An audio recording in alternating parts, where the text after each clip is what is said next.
La paz y la esperanza de nuestro Señor Jesucristo esté con cada uno de ustedes, queridos hermanos y hermanas. Qué bueno compartir a esta hora del día este momento de reflexión desde su programa Descubrir. Hoy, centrándonos siempre en el tiempo que estamos viviendo, que es el tiempo de Cuaresma, hablemos un poco de la reconciliación. Podríamos titular este mensaje en modo reconciliación en Cuaresma. Es como el celular, ¿no? Cuando dice póngalo en modo avión, póngalo en modo vibrador. En vez de a veces nos dicen apáguenlo, pero en modo avión, en modo vibrador. Bueno, hablemos un poco de nuestra vida cristiana en modo reconciliación en esta Cuaresma. ¿Por qué hablar de esto? Porque la Cuaresma es una hermosa oportunidad para reflexionar individualmente, para reflexionar con nuestro cónyuge, para reflexionar en familia, para reafirmar nuestro proceso de conversión, tomándolo muy en serio, para renunciar a nuestra vida de pecado y a toda conducta que daña, que hiere, que ofende, para santificarnos. Cuaresma es una oportunidad lindísima para renovarnos y dejar que el Espíritu Santo nos inspire. San Pablo es un hombre que nos propone la reconciliación como un elemento primario en nuestra vida. En la segunda carta a los Corintios, el capítulo 5, versículos del 17 al 20. Segunda carta a los Corintios, capítulo 5, versículos del 17 al 20, San Pablo comienza diciendo: toda persona que está en Cristo es una creación nueva. Lo antiguo ha pasado, lo nuevo ha llegado. Todo eso es obra de Dios, que nos reconcilió con Él en Cristo y que a nosotros nos encomienda el mensaje de la reconciliación. Versículo 19. Pues en Cristo Dios estaba reconciliando el mundo con Él.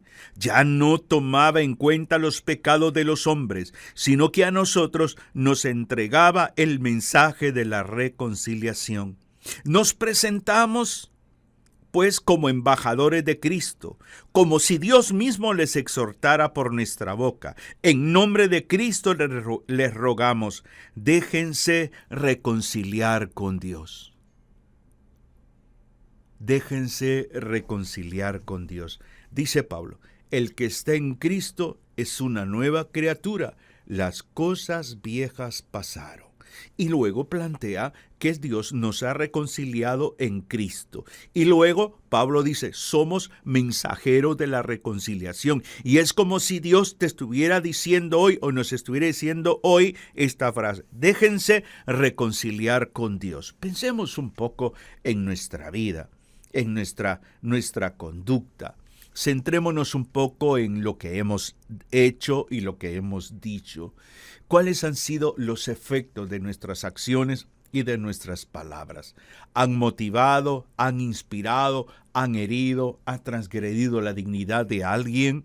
Por eso es importante centrarnos en el término reconciliación. La palabra reconciliación es una palabra compuesta por el prefijo re, que significa volver, conciliar, del verbo conciliare, que significa unir. Reconciliar es hacer volver a alguien a la asamblea, volver a la unidad, volver a estar de acuerdo. Eso es reconciliar. Por lo tanto, nuestra vida es un signo de reconciliación. Nosotros somos promotores de la reconciliación. Nosotros tenemos esa capacidad de aspirar, de promover, de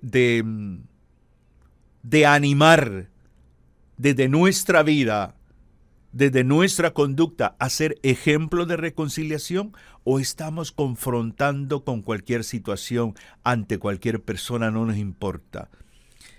Estar en modo reconciliación es entender que que la persona misma muchas veces se adentra al mundo de las crisis emocionales, de las crisis morales, de las crisis espirituales, porque no tiene bien claro, espiritualmente hablando, por ejemplo, sus principios a la luz del Evangelio.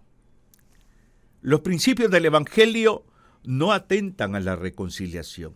Los principios del Evangelio no es para herir, para marginar a alguien. Los principios del Evangelio no es para ofender a alguien. Los principios del Evangelio no es para condenar a nadie.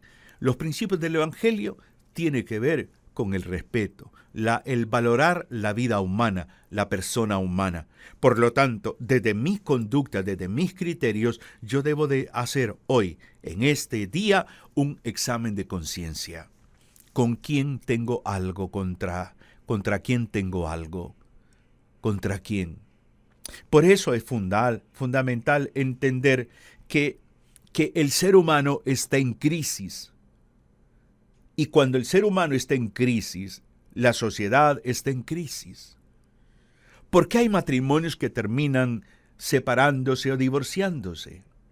Porque lamentablemente, o una de las partes o las dos no tuvo la capacidad de trabajar sus heridas, sus recuerdos, no tuvieron esa capacidad y por lo tanto se volvieron incapaces de reconciliarse. Entonces hay una ruptura que ha causado dolor, que ha dañado los vínculos y se ha llegado a esa ruptura. Eso también nos puede pasar en la iglesia. Cuando antepongo mis intereses a los intereses del reino. Cuando por sobre los intereses de la comunidad están los intereses particulares, los míos, por sobre los de la comunidad, por sobre los de la iglesia. Por lo tanto, cada uno de nosotros debemos de ver y darnos cuenta que estamos viviendo, por ejemplo, como esta sociedad nuestra, me refiero aquí a la sociedad de Honduras, una sociedad con profundas y dolorosas divisiones en todos los aspectos. Y no podemos nosotros, como cristianos, trabajar para que esas profundas y dolorosas divisiones se hagan más profundas y sean más dolorosas. Eso es antibíblico. Por lo tanto, en el discernimiento nosotros debemos de promover más, desarrollar un espíritu conciliador, más un espíritu de apertura dialogal para poder discernir. Estamos en un mundo que promueve divisiones. Estamos con gobernantes que promueven divisiones. Estamos con líderes políticos, religiosos, que promueven divisiones. Pensamientos altamente sectarios, posturas altamente radicales, sectarias también. Entonces, esa polarización va dañando. ¿Puede llegar una familia a polarizarse? Sí, por temas políticos, por temas religiosos, por supuesto que sí. Y es ahí donde nosotros necesitamos saber, entender que la Cuaresma es una oportunidad para hacer un serio examen de conciencia en torno al tema de la reconciliación. Como dirá San Pablo, nos presentamos pues como embajadores de Cristo, como si Dios mismo los exhortara por nuestra boca. En nombre de Cristo les rogamos, déjense reconciliar con Dios. Yo promuevo la reconciliación. Soy una persona que promueve reconciliación desde mis palabras, desde mis acciones, desde mis actitudes, o siempre estoy criticando al otro, siempre estoy señalando al otro, siempre estoy murmurando contra el otro, siempre estoy marginando al otro, siempre estoy deseándole el mal al otro, pero el día domingo ahí estoy sirviendo en mi parroquia, me pongo a hacer fila para comulgar, estoy rezando el rosario de la misericordia a las 3 de la tarde, pero a la vez estoy odiando. Una persona que no se adentra al mundo de la reconciliación es una persona incongruente. ¿Cómo dices tú? Dirá San Juan en una de sus cartas. ¿Cómo dices tú amar a Dios a quien no ves y odias a tu hermano a quien ves. Entonces, la Cuaresma es oportuno sentarnos y vernos a nosotros mismos, darnos cuenta que si no somos promotores de la reconciliación, si no estamos dispuestos a perdonar, a vivir en una apertura hacia el otro, vamos a llevar una vida cristiana a medias nada más. La familia no es ajena a la división, la familia no es ajena al dolor que se produce ante la negación de la reconciliación. ¿Cuántos matrimonios han terminado en separación y en divorcio? La falta de comunicación, la falta de relaciones maduras, sinceras, transparentes. ¿Cuánta deshonestidad hay en casa? ¿Cuánta murmuración hay en casa? No digamos en iglesia. El egoísmo, la hipocresía, la manipulación son fuentes que se oponen, son actitudes que se oponen a la reconciliación. Para que exista una reconciliación, debe de haber sinceridad en ambas partes. Por eso es que cuando me toca trabajar con una pareja, le digo que hay 2 momentos en el proceso. El primer momento le llamamos el momento de clarificar. Vamos a hablar de lo que no funciona, de lo que duele, de lo que nos ha herido. Y luego definir cómo queremos nosotros. ¿Queremos realmente seguir el proceso, seguir la convivencia matrimonial? ¿Queremos mantener unida nuestro matrimonio? Entonces, por lo tanto, aspiremos a la reconciliación. Pero es un proceso. Entonces, la Cuaresma, 40 días, desde la perspectiva de la reconciliación, es verme a mí. Quiero volverme a unir, quiero volverme a conciliar, quiero volver. Entonces empiezo a cambiar de actitud, empiezo a trabajar en mí, Porque, ¿qué es lo que origina la ruptura? La ruptura quien la origina es el pecado.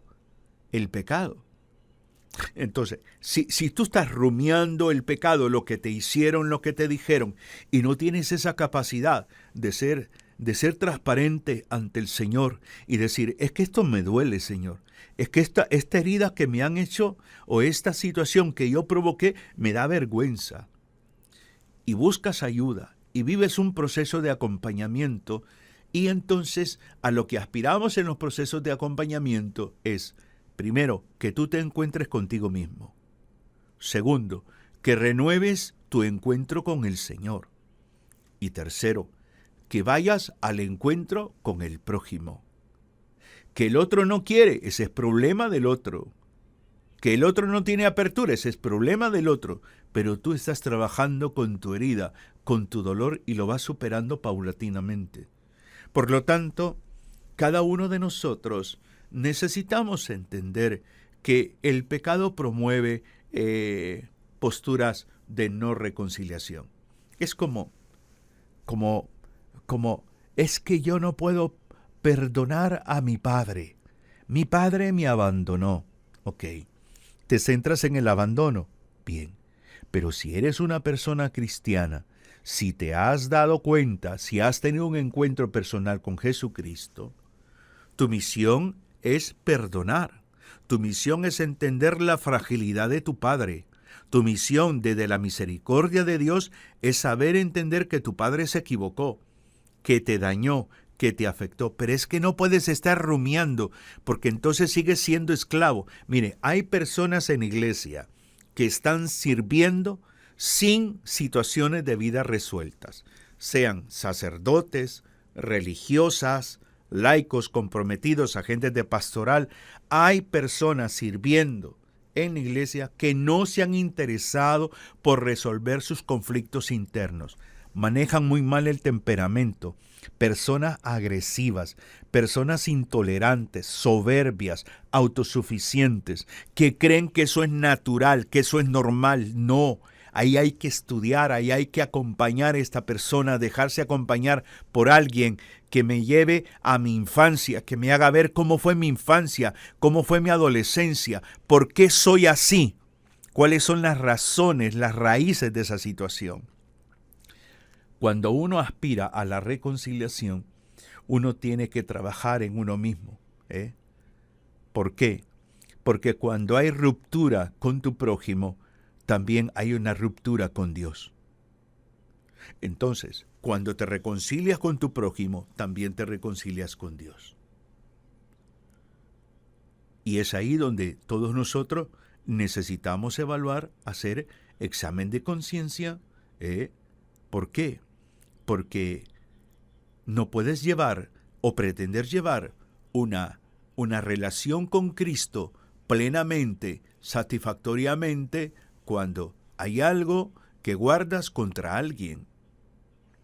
Cuaresma es eso. Miren, Cuaresma es hacer lo que le llaman una limpieza profunda. ¿Se ha fijado que en casa, por ejemplo, decimos, este fin de semana vamos a hacer una limpieza profunda en casa, vamos a barrer y a trapear todo, vamos a mover los muebles, vamos a todas las cosas que hemos acumulado que le pueden servir a otra persona, las vamos a sacar, las vamos a regalar, esto no sirve, lo botamos, todo lo demás.